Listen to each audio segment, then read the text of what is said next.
ಕರ್ನಾಟಕದ ಭವ್ಯ ಇತಿಹಾಸ.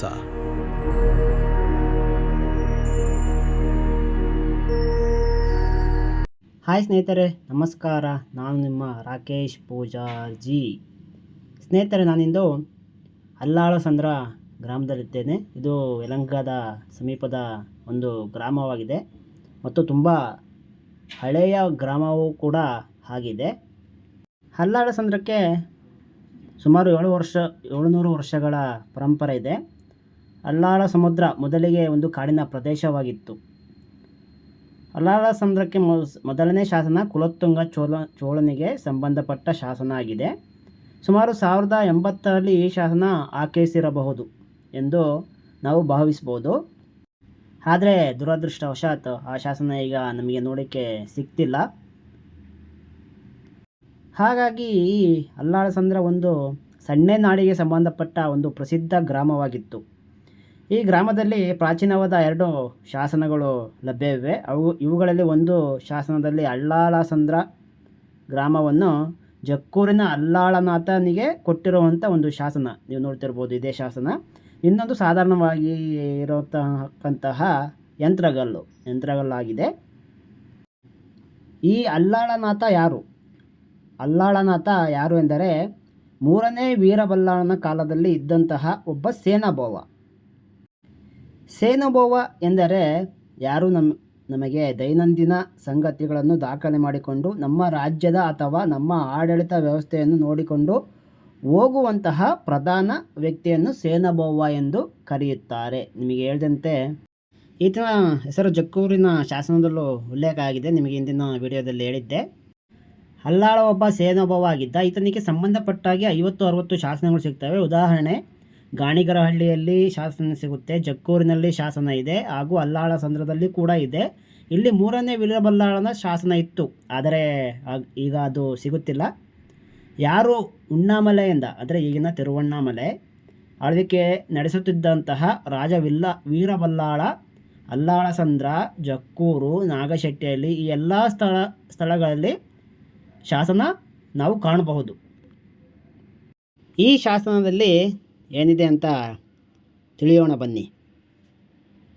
ಈ ಶಾಸನದಲ್ಲಿ 22 ಸಾಲುಗಳಿವೆ. ಇದು ಕನ್ನಡ ಲಿಪಿಯಲ್ಲಿದೆ ಮತ್ತು ಕನ್ನಡ ಭಾಷೆಯಲ್ಲಿದೆ. ಸ್ವಸ್ತಿ ಶ್ರೀ ವಿಜಯಾಭ್ಯುದಯ ಶಾಲಿವಾಹನ ಶಕ ವರ್ಷ 1452ನೇಯ, ಅಂದರೆ ಇದು 1544ನೇ ವರ್ಷಕ್ಕೆ ಸೇರುತ್ತೆ.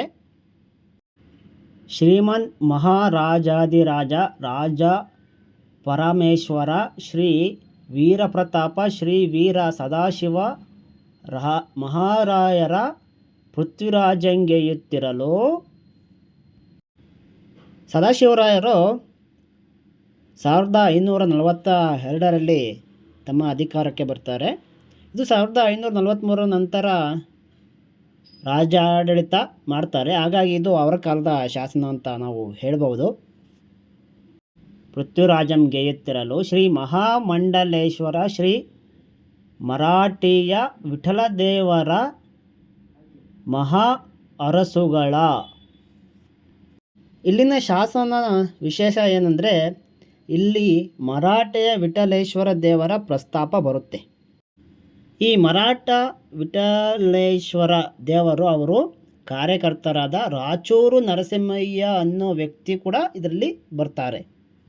ವಿಠಲೇಶ್ವರ ದೇವರು ಸದಾಶಿವರಾಯರ ಕಾಲದಲ್ಲಿ ಇದ್ದಂಥವರು. ಸದಾಶಿವರಾಯರ ಹೆಸರಿನಲ್ಲಿ ಕೃಷ್ಣದೇವರಾಯರ ಅಳಿಯರಾದಂತಹ ಅಳಿಯ ರಾಮರಾಯರು ಆಳ್ವಿಕೆ ಮಾಡುತ್ತಿದ್ದಂತಹ ಕಾಲದಲ್ಲಿ ನಮಗೆ ವಿಠಲ ದೇವರ ಪರಿಚಯವಾಗುತ್ತೆ. ಇವನು ಅಳಿಯ ರಾಮರಾಯರ ದಕ್ಷಿಣ ದಂಡಯಾತ್ರೆಗೆ ಸಮರ್ಥವಾಗಿ ನೆರವನ್ನು ನೀಡುವಂತಹ ಒಬ್ಬ ವ್ಯಕ್ತಿಯಾಗಿರ್ತಾರೆ. ಅವರೇ ಈ ವಿಠಲದೇವ ಇರಬಹುದು ಎಂದು ನಾವು ಇಲ್ಲಿ ಊಹಿಸ್ಬೋದು.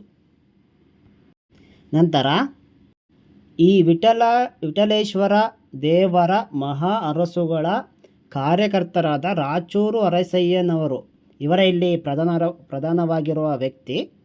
ಈ ರಾಚೂರು ನರಸಿಂಹಯ್ಯನವರು ಏನು ಮಾಡಿದರು ಅಂದರೆ, ಶಾಸನದಲ್ಲಿ ಹೇಳ್ತಾರೆ, ಜಕ್ಕೂರು ಅಲ್ಲಾಳನಾಥ ದೇವರ ಅಮೃತ ಪಡೆ ನೈವೇದ್ಯಕ್ಕೆ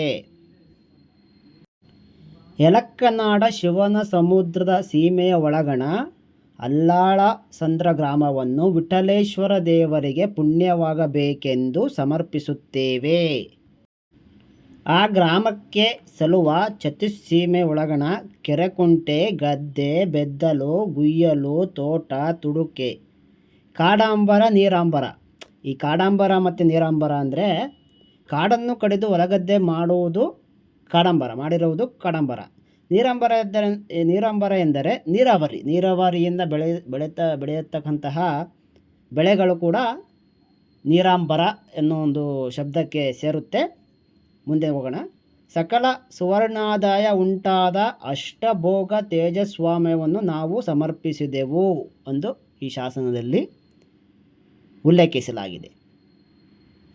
ಹಾಗೂ ಈ ಶಾಸನ ಧರ್ಮ ಸಾಧನ ಮತ್ತು ಈ ಶಾಸನಕ್ಕೆ ಕೇಡು ಮಾಡಬಾರದು ಎಂದು ಈ ಶಾಸನದ ಹಿಂಭಾಗ ಬರೆಯಲಾಗಿದೆ. ದಾನ ಎಲ್ಲ ಕಾಲಕ್ಕೂ ಉಳಿಯಬೇಕು ಎಂದು ಈ ಶಾಸನದಲ್ಲಿ ಹೇಳ್ತಾರೆ. ಸ್ವದತ್ತಾಂ ದ್ವಿಗುಣಂ ಪುಣ್ಯಂ ಪರದತ್ತಾನುಫಲನಯಂ ಪರದತ್ತಾಪಹರಣೆ ಸ್ವದತ್ತಂ ನಿಷ್ಫಲಂ ಭವೇತ್ ಅಂತ ಈ ಶಾಸನದ ಹಿಂಭಾಗದಲ್ಲಿ ನೀವು ನೋಡ್ತಿರ್ಬೋದು. ಅಲ್ಲಿ ಬರೆದಿದ್ದಾರೆ.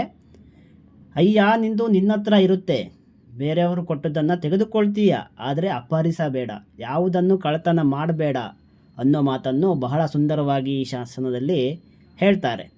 ಇದು ಈ ಶಾಸನದ ಹಿಂಭಾಗದಲ್ಲಿರ್ತಕ್ಕಂಥ ಒಂದು ಬರಹ. ಅಂದರೆ ಈ ಶಾಸನಕ್ಕೆ ಯಾರೂ ಕೇಡು ಮಾಡಬಾರ್ದು ಅನ್ನೋದು ಇದರ ಈ ಶಾಸನದ ಉದ್ದೇಶ. ಅಂದರೆ ದಾನಕ್ಕೆ ಯಾವುದು ಕೇಡು ಮಾಡಬೇಡ್ರಿ ಅಂತ ಹೇಳೋದು. ಇದು ತುಂಬ ಅಸಂರಕ್ಷಿತ ಅನ್ಬೋದು. ಅಂದರೆ ಇಟ್ಟಿದ್ದಾರೆ, ಒಂದೆಡೆ ಇಟ್ಟಿದ್ದಾರೆ, ಆದರೆ ಇದನ್ನು ತುಂಬ ಹಾಳು ಮಾಡುವಂಥ ಒಂದು ಕೆಲಸ ಆಗ್ತಿದೆಯೇನೋ ಅಂತ ಅನಿಸುತ್ತೆ. ಯಾಕಂದರೆ ಬಣ್ಣ ಗಿಣ್ಣ ಸುಣ್ಣ ಎಲ್ಲ ಬಳ್ದು ಆ ಅಕ್ಷರಗಳೇ ಕಾಣದೇ ಇರೋ ಥರ ಆಗಿದ್ದಾವೆ. ಅಧಿಕಾರಿಗಳು ಇಲ್ಲ ಇದರ ಬಗ್ಗೆ ಆಸಕ್ತಿ ಉಳ್ಳವರು ಇದನ್ನ ಗಮನಿಸಿ, ಇದು ನೋಡ್ಬೋದು, ಇದು ಯಂತ್ರಗಲ್ಲು. ಇದರ ಬಗ್ಗೆ ಗಮನಿಸಿ ಮತ್ತು ಇದನ್ನು ಸಂರಕ್ಷಿಸಬೇಕಾಗಿ ಎಲ್ಲರಲ್ಲೂ ನಾನು ವಿನಂತಿ ಮಾಡ್ಕೊಳ್ತೇನೆ. ಅಲ್ಲಾಳ ಸಂದ್ರದ ಗ್ರಾಮಸ್ಥರಲ್ಲೂ ಕೂಡ ವಿನಂತಿ ಮಾಡ್ಕೊಳ್ತೇನೆ.